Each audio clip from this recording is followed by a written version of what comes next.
My girlfriend, Kayla, and I used to disappear into the mountains almost every weekend. We both worked exhausting jobs back then, and camping became our way of shutting the world off for a couple days. No phones, no traffic, no people, just woods and silence. At the time, we lived in eastern Tennessee, near the Smoky Mountains, so there was never a shortage of trails to explore.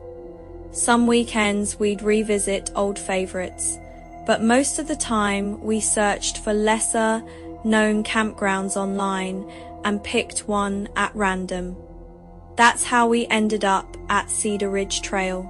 It was supposed to be a simple overnight hike with a remote clearing at the end where people could pitch tents. The trail itself was only about 4 miles long, and every review online described it as peaceful and beginner-friendly. Looking back now, I wish we had stayed home. The morning started normal enough. We packed the truck, grabbed coffee from a gas station near town, and drove toward the mountains while rain clouds rolled overhead.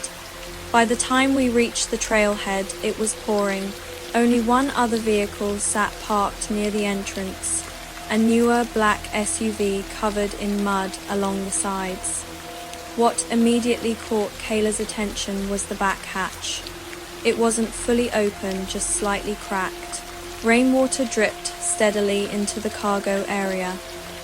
We looked around for the owner but didn't see anyone nearby. "Should we close it?" Kayla asked. I remember hesitating for some reason. Something about the vehicle already made me uneasy. Still, I walked over and pushed the hatch shut. Inside the trunk, I noticed camping gear scattered everywhere, including a sleeping bag that was completely soaked. Then we started down the trail. The rain got worse as we climbed higher into the mountains. Water streamed down the path beneath our boots, turning the dirt slick and muddy. After nearly 2 hours of uphill hiking, we finally reached the clearing and immediately noticed another tent already there. It was small, way too small for multiple people, yet beside it sat 2 folding chairs and a large cooler. At first we assumed whoever owned it must have been hiking nearby, so we picked a spot near the edge of the clearing and set up our own tent. The rain trapped us inside for almost an hour afterward. We ate protein bars, joked around, and waited for the weather to calm down. That's when we heard footsteps outside. I unzipped the tent, expecting maybe another hiker. Instead, 2 men were crouched directly outside, staring in at us. Not standing, crouched. Close enough that it startled me backward. One of them smiled immediately and apologized for sneaking up on us. The other never spoke. They claimed they'd been camping there for several days and were just curious if we needed help setting anything up.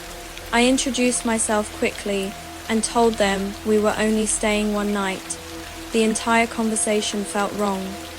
Both men wore dark jeans and thin hoodies, despite the freezing rain, and neither looked remotely prepared for camping. No backpacks, no supplies, no wet clothing, nothing. After a minute, they walked back toward the tiny tent in the center of the clearing.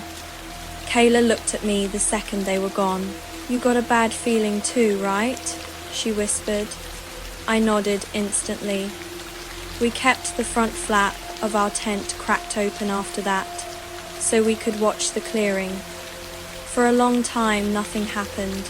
No movement, no voices, no light inside their tent. Eventually, it got dark enough that exhaustion took over, and we decided we were probably just paranoid. I zipped the tent shut, and we went to sleep. Sometime later, I woke up needing to pee. Rain still hammered against the tent overhead. I threw on a poncho, stepped outside, and walked toward a cluster of trees behind our campsite. That's when I heard voices, very low, very close. At first I thought the sound was echoing through the forest from somewhere farther away, Then I realized it was coming from behind our tent. I slowly turned toward the clearing. The small tent in the center was open. Empty, completely empty. My stomach dropped instantly. I hurried back and woke Kayla up. Before I could even explain everything, we both heard footsteps circling through the trees nearby. Not hiking, not wandering, slow, deliberate movement, like people trying not to be heard. Kayla immediately started shoving things into our bags while I grabbed the small knife I kept in my backpack. Then I heard something behind us. I turned around and saw both men standing just beyond the tree line, watching us silently. Neither of them moved. Neither of them spoke. Rain dripped from their hoodies while they stared directly at us without expression. That image still makes me sick to think about. I remember realizing in that moment that we were completely alone out there. No cell service, no nearby campers, no help. I told Kayla to run. We left almost everything behind and sprinted down the trail through the rain and darkness. The entire time I expected to hear footsteps chasing us from behind, but they never followed. When we finally reached the parking area nearly an hour later, the black SUV was still there, and the rear hatch was hanging open again. We drove straight to the nearest sheriff's station and told them everything. A deputy later contacted us with information that made the entire situation even worse. The SUV belonged to an older man reported missing 3 days earlier. His wallet and phone had been found tossed into nearby woods, but the man himself was never located. Neither were the two men from the campsite, and sometimes I still think about the way they stood there in the rain, watching us leave, almost like they already knew we wouldn't make it through another night.